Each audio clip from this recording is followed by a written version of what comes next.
Would you mind stepping over by the restroom area? We want to keep these photos looking fresh and youthful.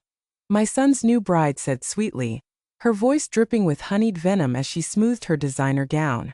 In that moment, I calmly picked up my carefully wrapped present from the gift table and walked directly out of that reception hall. What they would later discover inside that box would trigger phone calls at 3 in the morning that continue to this day. Let me take you back to how this all began, because what unfolded at Brandon's wedding wasn't merely about hurt feelings or family drama. This was the culmination of 36 years spent raising a child who somehow learned that treating his mother like disposable furniture was perfectly acceptable. My name is Dorothy Ashford, and at 64 years old, I believed I'd experienced every form of family betrayal imaginable. I was mistaken. The wedding day was meant to mark the pinnacle of Brandon's happiness. My only child, my precious son, was marrying Vanessa Clark, a sharp-minded marketing professional with an Instagram-perfect smile and an even more calculated personality. I dedicated months to helping orchestrate this celebration, stretching my meager Social Security checks to cover flowers, catering contributions, and photography costs while surviving on crackers and broth to make ends meet. But standing there in my carefully chosen dress, the finest garment I owned, listening to Vanessa essentially declare that my 64-year-old appearance would somehow contaminate their precious wedding photographs, something fundamental shifted within me. Not the dramatic, emotional breakdown you might expect, but something far more dangerous. A quiet, cold awakening.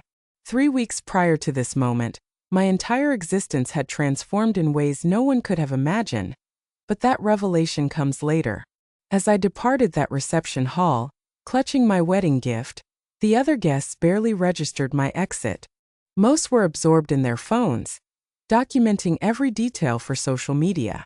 A few childhood neighbors offered friendly waves, but the majority belonged to Vanessa's circle, young professionals already crafting the perfect posts about the stunning couple. Brandon sat at the head table, completely engrossed in conversation with his groomsmen, utterly oblivious to his mother's departure from his special day. He missed the tears I refused to shed, the trembling in my hands as I pushed through those heavy reception doors into the cool evening air. The parking area was nearly deserted, with only a few stragglers hurrying inside. I stood there momentarily, inhaling the crisp night air, listening to the muffled sounds of celebration behind me. 36 years of sacrifices, of prioritizing my son above everything else, of believing that unconditional love would eventually be reciprocated. I was finished believing in fairy tales. The taxi ride home lasted 15 minutes to realize that walking away from that wedding wasn't an ending, but a beginning. Because hidden inside that gift box wasn't merely a wedding present. It contained evidence that sometimes the most satisfying revenge isn't losing your temper, it's keeping your dignity, while others lose everything. Let me rewind to 3 weeks before the wedding, when I found myself in Murphy's Corner Market at 9:30 in the evening, carefully counting exact change for a can of soup and a sleeve of crackers. $23.47. That represented my entire budget until the next Social Security deposit. Brandon's wedding loomed less than a month away, and I'd already depleted my modest savings on wedding attire and a gift I couldn't afford: elegant crystal wine glasses I'd noticed Vanessa admiring online. The gesture of a mother desperately hoping to earn her daughter-in-law's approval, despite that same woman's cutting remarks about age-appropriate fashion choices. The store was practically empty except for Tyler Brooks manning the register, the same young man who'd been bagging groceries here since graduating high school. "Evening, Mrs. Ashford," he said with the weary smile of someone pulling a double shift. "Lottery machines are running tonight if you're interested. Jackpot sitting at $62 million. $62 million. I nearly laughed aloud. Here I was rationing soup portions while he casually mentioned figures so astronomical they seemed fictional. But something made me hesitate. Perhaps it was remembering last week's family dinner. Watching Vanessa flaunt her third designer handbag this month, while I quietly ordered the cheapest menu item. Maybe it was Brandon's casual suggestion that I should consider downsizing my already cramped studio apartment because elderly people don't really need much space anyway. Or perhaps it was simply stubborn defiance against my circumstances. "I'll take one ticket," I heard myself declare. Quick pick numbers. Tyler looked genuinely surprised. In the 5 years since George's passing, I'd never purchased so much as a scratch-off ticket. But he fed my $5 bill into the machine, which hummed to life and produced a small slip of paper containing 6 numbers that would either prove meaningless or completely revolutionize my existence. 7, 14, 21, 35, 47. Powerball 9. I folded the ticket carefully and tucked it into my purse alongside the grocery receipt showing my remaining funds. $23.47 minus $5 equaled $18.47 to sustain me until Friday. George would have called me foolish. Dorothy, I could practically hear his voice. Gambling is for people who have money to waste. But George had been gone for 4 years, and clearly I'd already lost everything that truly mattered anyway. The walk home required 45 minutes since I couldn't afford bus fare. 45 minutes of replaying every dismissive comment, every instance when I'd been treated like an inconvenience rather than a beloved parent. By the time I climbed 3 flights to my studio apartment, I'd reached a decision that had nothing to do with lottery numbers. Win or lose, I was finished being their convenient source of emergency funds and their inconvenient reminder of family obligations. The lottery drawing aired Saturday evening. I watched it the same way I experienced everything else alone with lukewarm tea, and the volume lowered to avoid disturbing neighbors. When those numbers appeared on screen, I initially refused to believe them. 7, 14, 21, 35, 47. Powerball 9. Every single digit matched my crumpled $5 ticket. $62 million. I remained motionless for 10 minutes, checking and rechecking, waiting for reality to reassert itself. But there was no mistake. I, Dorothy Ashford, a woman who survived on soup dinners and walked everywhere to conserve bus money, had just won more wealth than I could spend in multiple lifetimes. The logical response would have been calling Brandon immediately to share this incredible news with my only family member. Instead, I carefully placed the ticket in my jewelry box beside George's wedding ring and my mother's pearl necklace, because suddenly I envisioned a very different kind of wedding gift. The lottery headquarters in downtown Springfield bore no resemblance to my expectations. I'd imagined something grand and celebratory, perhaps even festive.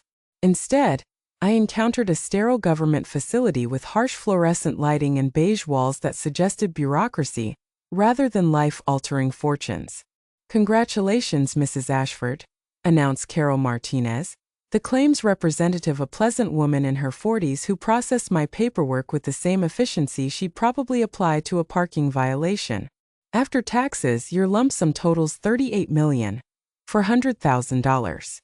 Even reduced by taxation, the figure remained incomprehensible. I signed documents, provided identification, and absorbed explanations about direct deposits and financial planning services. Carol maintained her professional demeanor, completely unaware she was processing the claim of a woman who'd been eating peanut butter sandwiches for dinner just days earlier. "Now," she continued, sliding a business card across her desk, "I strongly recommend consulting with a financial advisor before making any significant purchases or decisions. This magnitude of wealth can be overwhelming, and we frequently observe people making choices they later regret." I nodded politely, though my mind was already determined. I'd spent 4 sleepless nights planning exactly how to handle this windfall, and overwhelming wasn't the appropriate description.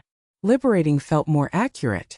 My first destination was Westfield Financial, where I established accounts and arranged electronic transfers. Second was Henderson Real Estate, where I'd noticed a particular for sale sign during my lengthy walks around town, the oceanfront property on Lighthouse Drive. Rita Johnson raised her eyebrows when I expressed interest. "Mrs. Ashford, that's an extremely expensive piece of real estate. The asking price is $2.8 million. I'd like to view it today if possible." Rita's entire demeanor shifted when I mentioned being a cash purchaser. Suddenly, the showing became immediately available, and her assistant could drive us to the coast right away.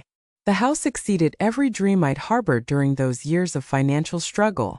A magnificent contemporary home featuring floor-to-ceiling windows overlooking the Atlantic Ocean. 3 bedrooms, 2.5 bathrooms, and a wraparound deck where you could witness sunrise over the water. It had been listed for 8 months, Rita explained, because most buyers required financing, and the sellers were motivated.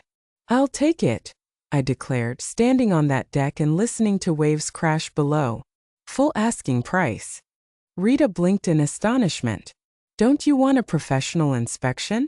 An appraisal? Comparable sales analysis? Unnecessary. I want to close as quickly as possible. While Rita managed the paperwork for what she repeatedly called the fastest sale in company history, I made 3 additional stops. First to Johnson Toyota, where I purchased a reliable, practical Camry, nothing ostentatious, simply dependable transportation. Then to Miller's Furniture, where I arranged delivery of basic necessities to both my current apartment and the beach house once ready. Finally, I visited Pinnacle Bank, where they prepared a cashier's check for $3 million payable to Brandon and Vanessa Ashford. This represents quite a substantial amount, the bank manager observed, triple-checking my account balance. Are you certain about this transaction? Absolutely certain. The wedding remained 2 weeks away, but my preparations were complete. Brandon and Vanessa anticipated receiving crystal wine glasses from their financially struggling mother-in-law. Instead, they would receive keys to their dream existence, literally the deed to the beach house, and the check would be wrapped in that pristine white box. My wedding gift would eliminate their mortgage, their financial worries, everything they'd ever stressed about. I spent those 2 weeks fantasizing about their expressions when they opened it, about Brandon's amazement, Vanessa's speechless gratitude, about finally being valued as a blessing rather than a burden. I should have realized that expecting gratitude from people who'd never learned appreciation was foolish. The morning of Brandon's wedding, I awakened in my studio apartment feeling excitement and nervousness I hadn't experienced in years. Today would transform me from the struggling mother-in-law, who counted pennies, to the generous benefactor who solved all their problems with one extraordinary gift. I'd rehearsed this moment for 2 weeks, imagining the joy on their faces, tears of gratitude, perhaps even an apology from Vanessa for her sharper comments about my limited resources. The beach house deed and $3 million check sat beautifully wrapped in white paper with silver ribbon on my kitchen counter, representing a promise of improved family relationships. The ceremony was scheduled for 2 o'clock at St. Matthew's Episcopal Church, followed by a reception at Riverside Country Club. I'd splurged on taxi service both directions, no more arriving at important events disheveled from walking or smelling like public transportation. Brandon looked distinguished in his tuxedo, standing at the altar with a confident smile that reminded me of his father.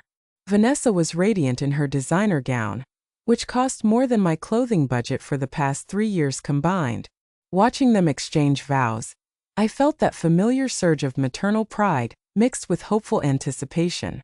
This gift would revolutionize everything between us. The reception began beautifully. The country club was decorated with white roses and gold accents, featuring live music and waiters circulating with champagne and hors d'oeuvres. I located my assigned seat, table number 12, toward the back with Brandon's elderly great-aunt and several family friends I barely recognized. "Dorothy, you look lovely," commented Mrs. Clark, Vanessa's grandmother, leaning over from the adjacent table. "That's a beautiful dress." It was beautiful, the finest garment I'd owned since George's funeral. Navy blue with subtle beading, purchased specifically for this day when I finally present my life-changing gift. I'd even invested in new shoes and professional hairstyling. The initial hours passed pleasantly. Dinner was served, toasts were delivered, and I watched my son dance with his new wife, both radiating happiness. I kept glancing at the gift table where my white box rested among dozens of others, anticipating the moment when they'd open presents and discover what their struggling mother-in-law had actually provided. That's when Vanessa approached my table. She looked stunning, having changed from her ceremony gown into a sleek reception dress that probably cost more than my monthly rent. Her smile was picture perfect as she bent down to address me. "Dorothy, could I ask a tiny favor?" "Of course, dear. Anything for you on your special day. The photographer wants some family photos by the main entrance. The lighting there is just perfect." "But here's the thing." She paused, her smile never faltering. "Could you stand by the restroom wall instead? I mean, with your age and everything, we're trying to keep the photos looking young and fresh for social media. You understand, right? The words struck me like ice water. Around the table, conversation ceased. Mrs. Clark's fork stopped midway to her mouth. Great Aunt Margaret actually gasped. But Vanessa's smile remained perfectly intact, as if she just requested I pass the salt rather than essentially declaring me too old and unsightly for her precious photographs. I understand perfectly, I replied, my voice steady despite the humiliation burning in my chest. I stood up, walked to the gift table, and retrieved my white box with its silver ribbon. Then I walked past the shocked faces, past the photographer preparing near the entrance, past my son who was adjusting his tie and completely oblivious to what had just transpired. I walked out of that reception hall carrying the keys to their dream house and $3 million in cash. And for the first time in years, I felt absolutely powerful. The taxi driver kept glancing at me in the rearview mirror during the 15-minute ride to my apartment. I suppose it wasn't every day he transported a wedding guest carrying a gift box while leaving before the cake cutting. "Everything all right?" he asked as we reached my building. "You sure you don't want to go back?" "I'm exactly where I need to be," I replied, and meant it completely. Back in my studio apartment, I settled into George's old chair, the one piece of furniture I'd retained when forced to sell our house, and placed the unopened gift box on my coffee table. Inside were the deed to a $2.8 million oceanfront home and a check for $3 million. Outside that box was a daughter-in-law who considered me too old and decrepit to appear in her wedding photographs. The irony was almost amusing. I prepared a cup of tea and waited. 8:30 brought the first phone call. "Mom." Brandon's voice sounded strained, confused. "Vanessa said you left early. Are you feeling okay? Did something happen?" "I'm feeling better than I have in years, actually. But you missed the cake cutting, the bouquet toss, everything. People were asking where you went." I sipped my tea, studying that white box. "I'm sure they were." "Mom, what's going on? You're being weird." "Weird. 36 years of raising him, 4 years of being their emergency bank account, and expressing the slightest independence made me weird." "Brandon, did your wife explain why I left?" A pause. "She said you seemed upset about something, but she didn't know what. She feels terrible, Mom. She's worried she did something wrong. She feels terrible. She's worried." But apparently, she hadn't mentioned the part about banishing me to the restroom wall so I wouldn't contaminate their photographs with my advanced age of 64. "Tell Vanessa not to worry. I'm sure she'll understand everything soon enough." "What does that mean?" "It means you should go enjoy your honeymoon, Brandon. Congratulations on your marriage." I disconnected before he could respond. 20 minutes later, the phone rang again. This time Vanessa. Her voice dripped honey-sweet artificial concern. "Dorothy, I'm so sorry if I did something to upset you tonight. You know how crazy wedding days are, everything happens so fast, and I just hate to think." "Vanessa," I interrupted gently. "Did you ask me to stand by the restroom wall so I wouldn't ruin your photos with my age?" Silence. Then, "Well, I was trying to arrange the family photos and I thought, you thought I was too old and unattractive to be included in your family pictures." "That's not, I mean, I was just trying to organize things. And the photographer said." "The photographer told you to hide the elderly relatives." Another pause. "Dorothy, you're taking this completely wrong. I was trying to be helpful, to make sure everyone looked their best." "I looked my best tonight, Vanessa. I spent money I couldn't afford on a dress, shoes, and professional hairstyling, so I'd be presentable for your special day. Apparently, my best wasn't sufficient." "Dorothy, please don't be so sensitive. It was just about the composition of the photos, not about you personally." Sensitive. There it was, the word that had followed me through 4 years of widowhood. Every time I'd expressed hurt or disappointment at their treatment. Too sensitive when they forgot to invite me to Brandon's birthday dinner. Too sensitive when they canceled Christmas plans at the last minute. Too sensitive when Vanessa made comments about people on fixed incomes needing to adjust their expectations. "You're absolutely right," I said calmly. "I'm being too sensitive. Thank you for the reminder." "So you understand? And you'll come to the gift opening tomorrow?" We're doing it at our place around noon. The gift opening where they'd unwrap their crystal wine glasses and probably make some polite comment about how thoughtful I was before moving on to more expensive presents from other relatives. I wouldn't miss it, I said. Because I wouldn't. I had 38 million reasons to be there.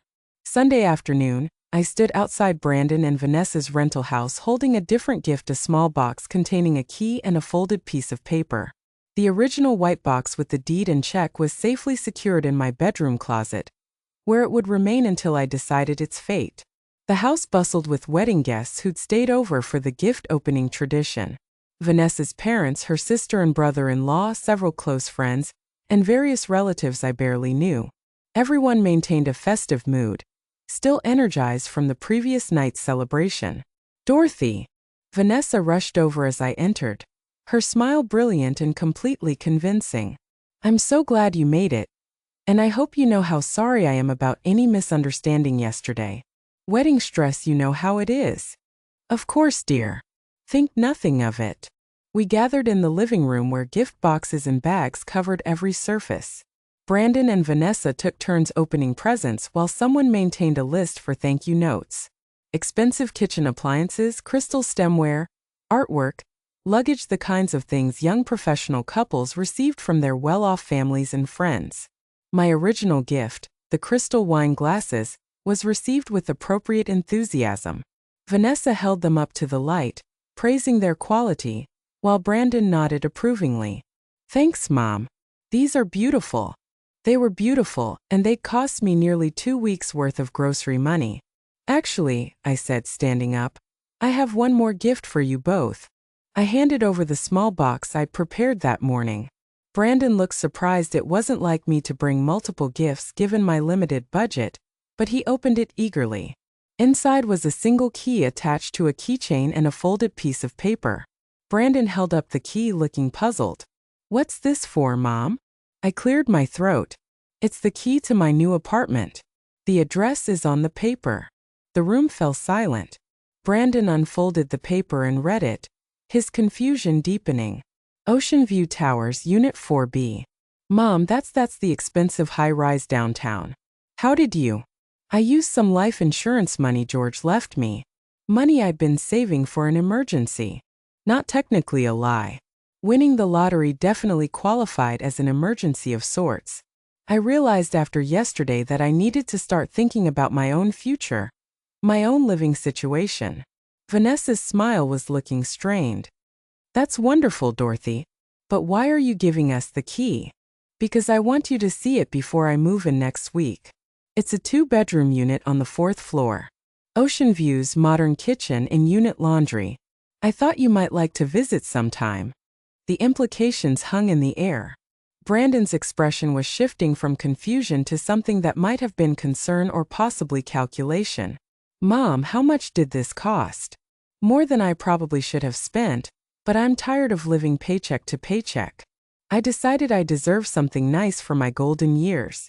Vanessa's sister Amanda was the first to break the uncomfortable silence. Good for you, Dorothy. It sounds lovely. But Brandon and Vanessa weren't looking at Amanda. They were looking at each other with an expression I recognized from 4 years of being their personal ATM, the look that said they were rapidly calculating what this meant for their own financial expectations. So you used all of Dad's life insurance? Brandon asked carefully. A significant portion of it, yes. What I didn't mention was the other apartment key in my purse, the one to the beach house that should have been theirs. The one that came with a $3 million check and a mother-in-law who'd been willing to give them everything. Instead, they'd get crystal wine glasses and the knowledge that their emergency bank account had just closed permanently. Well, Vanessa said, her voice a little too bright, I think that's just great. Really, independence is so important. I smiled and settled back into my chair to watch them open the rest of their gifts, because the best was yet to come. Moving day arrived with professional movers, expensive furniture, and my son standing in my new apartment lobby looking like he'd witnessed a ghost. I hadn't expected him to appear, but there he was at 8 in the morning holding 2 cups of coffee and wearing the expression of someone trying to solve an impossible puzzle. Mom, we need to talk. Ocean View Towers was everything I told them it would be: luxury high-rise living with concierge service, a fitness center, and apartments that cost more per month than most people's annual salaries. My fourth-floor unit featured floor-to-ceiling windows overlooking the harbor, granite countertops, and enough space for the life I'd always wanted but never thought I could afford. "Nice place," Brandon said, surveying the area as movers carried in furniture that clearly hadn't come from my old studio apartment. "Really nice. Expensive nice." I accepted the coffee a peace offering, apparently, and watched him process the transformation. Gone was the struggling widow counting pennies for soup cans. In her place was a woman who could afford designer furniture and harbor views. "I told you I used your father's life insurance money." "All of it." "A good portion of it, yes." Brandon walked to the windows, staring out at the water. "Mom, Vanessa and I have been talking, and we're worried about you. This seems really impulsive. Moving to an expensive place, spending money you've been so careful with for years. Are you sure you thought this through?" "Worried about me." That was rich coming from someone who hadn't called to check if I'd made it home safely after walking out of his wedding. "I've never been more sure of anything." "But what about your future? What if you have medical expenses or need care? Or—" "Brandon," I set down my coffee cup. "Are you concerned about my well-being? Or are you concerned about what this means for your inheritance?" His face flushed. "That's not fair, Mom. I'm trying to look out for you. The same way you looked out for me at your wedding?" That stopped him cold. For a moment, neither of us spoke while movers arranged my new sofa, real leather, the kind I'd admired in showrooms but never dreamed of owning. "Vanessa feels terrible about that misunderstanding," he said finally. "I'm sure she does." "She really does, Mom. She's been upset all week, worried that you hate her." I almost laughed. Vanessa was upset, all right, but probably not for the reasons Brandon thought. More likely, she was calculating how much money had just slipped through their fingers. "I don't hate Vanessa, Brandon, but I also don't intend to spend my remaining years making myself smaller so other people feel more comfortable." He studied my face, and for a moment, I saw a flicker of the little boy who used to crawl into my lap when thunderstorms scared him. Then it was gone, replaced by the calculating adult who'd learned that his mother was an ATM, not a person. "So what happens now?" "Now I live my life the way I choose to live it." "And us?" "Our relationship." I looked at my son, this man I'd raised and sacrificed for, and loved unconditionally for 36 years, and felt something shift inside me. Not love dying, but expectations finally being buried. "That depends entirely on whether you want a relationship with me, or just access to whatever money you think I have left." The silence stretched between us while movers arranged furniture, and my new life took shape around us. Finally, Brandon picked up his coffee cup. "I should go. Let you get settled." After he left, I stood at those floor-to-ceiling windows, looking out at a view that cost more per month than I'd previously spent per year, and felt absolutely no guilt whatsoever, because this was just the beginning. 2 weeks later, Vanessa appeared at my door with homemade cookies and an apology that sounded like she'd rehearsed it in the mirror. I let her in, offered coffee, and watched her eyes catalog every expensive detail of my new apartment. "Dorothy, I owe you a huge apology for my behavior at the wedding. I was so stressed and I said things that came out completely wrong. The last thing I ever wanted was to hurt you." She was skilled, I'll give her that. The right amount of regret in her voice, tears that looked genuine, body language that screamed remorse. If I hadn't spent 4 years watching her manipulate my son, I might have been convinced. "Apology accepted, dear." Her relief seemed genuine. "I've been sick about it, Dorothy. Absolutely sick. Brandon said you thought I was calling you old or ugly, and I swear that's not what I meant at all." "What did you mean?" She set down her coffee cup and leaned forward, the picture of earnest sincerity. "I was trying to arrange people by height for the photos. You know how photographers are about composition. I thought if the shorter people stood in one area and the taller people in another. By the restroom wall." "Well, yes, but only because the lighting was better there. Not because of your age or anything like that. I would never." I held up a hand. "Vanessa, you don't need to explain. What's done is done." But she wasn't finished. This was clearly a prepared speech, and she was determined to deliver every word. The thing is, Dorothy, I realize my words might have sounded hurtful, even though that wasn't my intention. And I want you to know that I consider you family now. Real family. Which is why Brandon and I have been talking, and we'd love to have you over for dinner this weekend, just the three of us, so we can really talk and clear the air. Dinner at their house where they could pump me for information about my sudden financial upgrade without witnesses. That's very thoughtful. Saturday night? I'll make that pot roast you complimented at Easter. I complimented it because I was trying to be polite, not because it was actually good. Vanessa's cooking skills were as artificial as her apologies. I'm afraid I have plans Saturday night. Oh. She looked disappointed. What about Sunday then? I'm busy Sunday as well. Next weekend. Vanessa, I appreciate the invitation, but I'm finding that my calendar is quite full these days. That wasn't entirely true. I spent my evenings reading, walking on the harbor promenade, or sitting on my balcony watching boats come and go. But for the first time in years, my solitude felt like choice rather than abandonment. Full with what? The question slipped out before she could stop it, revealing the real reason for this visit. She wanted to know what I was doing, where I was going, who I was spending time with, and most importantly, who else might have access to whatever money I'd suddenly acquired. Various things. I'm exploring my options. What kind of options? I smiled and stood up, the universal signal that a visit was over. Thank you for the cookies, Vanessa. They're delicious. She gathered her purse, clearly frustrated that her fishing expedition hadn't yielded any useful information. At the door, she turned back with one more attempt. Dorothy, you know Brandon loves you so much. He's worried that this rift between us is hurting your relationship with him. There's no rift, Vanessa. There's just clarity. What does that mean? It means you should go enjoy your new marriage. I hope you both find exactly what you're looking for. After she left, I ate one of her cookies store-bought, despite her claims of homemade, and watched the harbor lights twinkle in the distance. 24 days until they'd realize exactly how much clarity I'd gained, because the beach house closing was scheduled for next month. And when it did, everything would become crystal clear. The private investigator's report arrived on a Tuesday morning, delivered by courier to my apartment. I'd hired Monica Stevens the week after Vanessa's visit, partly out of curiosity and partly out of self-preservation. If they were digging into my finances, I wanted to know what they might discover. The report was thorough and enlightening. Brandon and Vanessa had indeed hired their own investigator to trace my sudden wealth. They discovered the new apartment, the car purchase, and the furniture upgrades. What they hadn't discovered was the lottery ticket or the beach house purchase. More interesting were the financial details Monica had uncovered about their own situation. Despite Brandon's recent promotion and their comfortable lifestyle, they were living paycheck to paycheck, credit card debt, student loans, and a mortgage that consumed nearly half of Brandon's income. They'd been counting on my eventual death to solve their financial problems.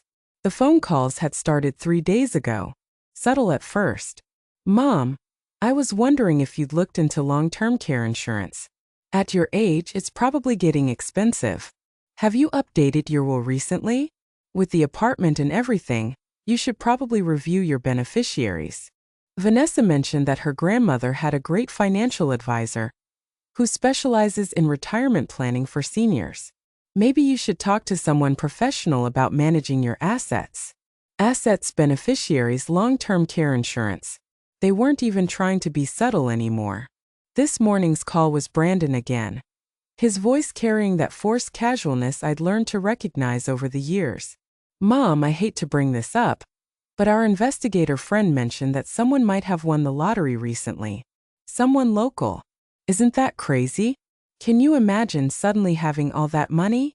My coffee cup paused halfway to my lips. Investigator friend? Oh, you know Derek Coleman from high school? He's a private investigator now. We were just talking and he mentioned this lottery thing. Weird coincidence, right? They knew maybe not everything, but they knew enough to be asking the right questions. Very weird, I agreed. The thing is, if someone did win that much money, they'd probably want to be careful about who they told. You know how people can get when there's that much cash involved. Friends, family, everyone suddenly needs help with something. The irony was breathtaking. My own son was warning me about family members who might take advantage of lottery winners. That's very wise advice, Brandon. So, hypothetically, if you knew someone who'd come into money suddenly, you'd tell them to be really careful about who they trust, right? Absolutely. I'd tell them to be especially careful about family members who'd already shown they view them as a source of money rather than a person worthy of respect. Silence on the other end. Mom, what are you saying? I'm saying that if someone won the lottery, they'd probably want to make sure their gifts went to people who appreciated them for reasons beyond their bank account balance. Are you, Mom? Did you win the lottery? I looked out my Harborview windows at the life I'd bought with my winnings, then at the beach house deed sitting in my desk drawer, the deed that should have been their wedding present. I think this conversation has gone on long enough, Brandon. Mom, wait. I hung up and turned off my phone, because tomorrow was the day I'd been waiting for. Tomorrow the beach house purchase would be finalized, the $3 million check would be deposited, and my preparations would be complete. Tomorrow I'd give them exactly what they deserved. The beach house was everything I dreamed of and more. Standing on the wraparound deck at sunrise, watching dolphins play in the waves beyond my private beach, I understood why people said money couldn't buy happiness. It couldn't, but it could buy freedom from people who made you unhappy.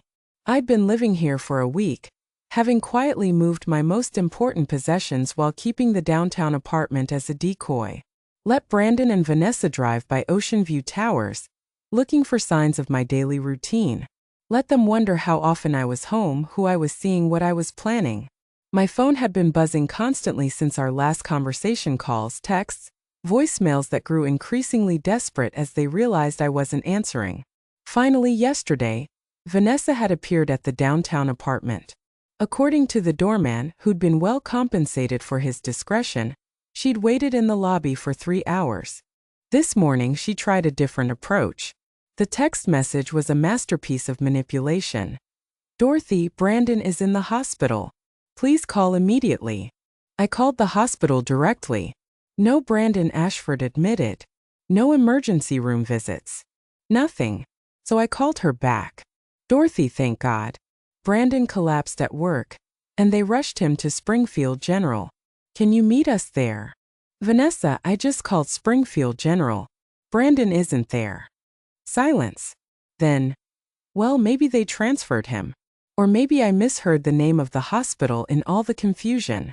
Brandon isn't in any hospital, Vanessa. More silence. We need to talk, Dorothy. Face to face. There are things you don't understand. Such as the fact that you winning the lottery affects more people than just you. There it was, the mask finally slipping completely off. How does my winning the lottery affect you, Vanessa? Because we're family. Because we've been counting on you. Planning around you being part of our financial future. Because Brandon is your only son, and you can't just cut us out because of one stupid comment I made at our wedding. One stupid comment? Yes. One comment that I've apologized for 100 times, and you're acting like I committed some unforgivable sin. It's not fair, Dorothy. It's not fair to punish us forever because I misspoke one time when I was stressed. I walked to my beach view windows, watching waves crash against rocks that belong to me now. You're right, Vanessa. It's not fair to punish you for one comment. Thank you. I knew you'd. Which is why I'm not punishing you for the comment. Then what? I'm punishing you for thinking that comment would work. For believing you could humiliate me publicly and then manipulate me privately. For 4 years of treating me like an ATM with legs. For raising my son to believe that his mother exists to solve his financial problems. Dorothy, that's not. For assuming that blood relation gives you the right to my money, but not the obligation to treat me with basic human decency. Her voice turned cold, calculating. You know what, Dorothy? Maybe you're right. Maybe we did take you for granted. But you need us more than we need you. You're a 64-year-old woman with no friends, no life, no family except us. What are you going to do with all that money? Sit alone in your fancy apartment until you die. I smiled, looking out at my private beach, my infinity pool, my 3-bedroom house that should have been their wedding present. Actually, Vanessa, I have plans for the money. Big plans that were going to include you and Brandon right up until you asked me to stand by the restroom wall. What kind of plans? The kind that would have made you very, very happy. But now you'll never know, will you? I hung up and turned off my phone again. Tomorrow I'd turn it back on. Tomorrow I'd let them discover what they'd actually lost. But tonight I was going to sit on my deck, drink wine that cost more than their monthly mortgage payment, and watch the sunset over the ocean that belonged to me. The final call came on Saturday morning at exactly 9 o'clock. I let it ring 4 times before answering, long enough to savor the moment I'd been anticipating for 6 weeks. Mom! Brandon's voice was hollow, defeated. We found out about the beach house. Did you? The private investigator saw the deed transfer. Lighthouse Drive. $2.8 million cash purchase, 6 weeks ago right after you won the lottery. I poured myself coffee and walked onto my deck, where morning sun was already warming the teak furniture that had cost more than most people's cars. Congratulations on your detective work. Mom, please can we just talk? Can we come over and see you? Vanessa and me, we need to talk to you face to face. I looked out at my private beach, where waves were washing against sand that belonged to me now. I'm afraid that's not possible. Why not? Because Brandon, you'd have to be invited first. And people who think I'm too old and unattractive for family photographs don't get invited to my home. Mom, that was a mistake. No, Brandon. A mistake is spilling coffee on someone's shirt. What happened at your wedding was a choice that revealed exactly how you and your wife view me. So what are you saying? That you're cutting us off completely? That you're going to sit in that house by yourself and pretend we don't exist? I smiled, remembering Vanessa's similar accusation about sitting alone in my apartment. They really couldn't imagine that a woman my age might have plans beyond serving their needs. Actually, I won't be alone. I'm starting a foundation for elder financial abuse. Apparently, it's more common than I realized, adult children manipulating their parents, treating them like personal banks, isolating them from other relationships so they're completely dependent on family approval. Silence on the other end. I'm also thinking about writing a book about winning the lottery at 64. About the relationships that change when money enters the picture. About learning to set boundaries with adult children who've forgotten how to be grateful. Mom! But here's the truly interesting part, Brandon. Want to know what your wedding present was actually going to be? What do you mean? I walked to my desk and pulled out the original gift, the white box with silver ribbon that I'd carried out of his wedding reception. Inside were a beach house deed and a cashier's check for $3 million, both made out to Brandon and Vanessa Ashford. I had wrapped up the deed to this house and a check for $3 million. I was going to give you everything: the house, the money, the solution to all your financial problems. I was going to keep just enough for myself to live comfortably and give you the rest. The silence stretched so long I thought the call had dropped. You're lying, he finally whispered. The deed is still made out to both of you. The check is still signed, both sitting in a box wrapped in white paper with silver ribbon. Exactly as they were the night you got married. Mom, please. I was so excited to see your faces when you opened it. I imagined your joy, your gratitude, maybe even an apology from Vanessa for some of her sharper comments over the years. I spent 2 weeks fantasizing about becoming the generous mother-in-law who solved all your problems with one incredible gift. We can fix this. But instead, your wife decided I was too old and ugly for your precious photographs. And you, Brandon, you stood there and let it happen. I didn't know. You didn't know because you weren't paying attention to your mother. You were paying attention to your social media photos and your reception timeline and everything except the woman who'd raised you and sacrificed for you, and was about to give you everything she had. I could hear crying now, whether Brandon or Vanessa, I couldn't tell. So here's what's going to happen. I'm keeping the house, the money, and my dignity. You're keeping the crystal wine glasses and the memory of what you chose when you had to pick between treating me with respect and treating me like furniture. Mom, wait.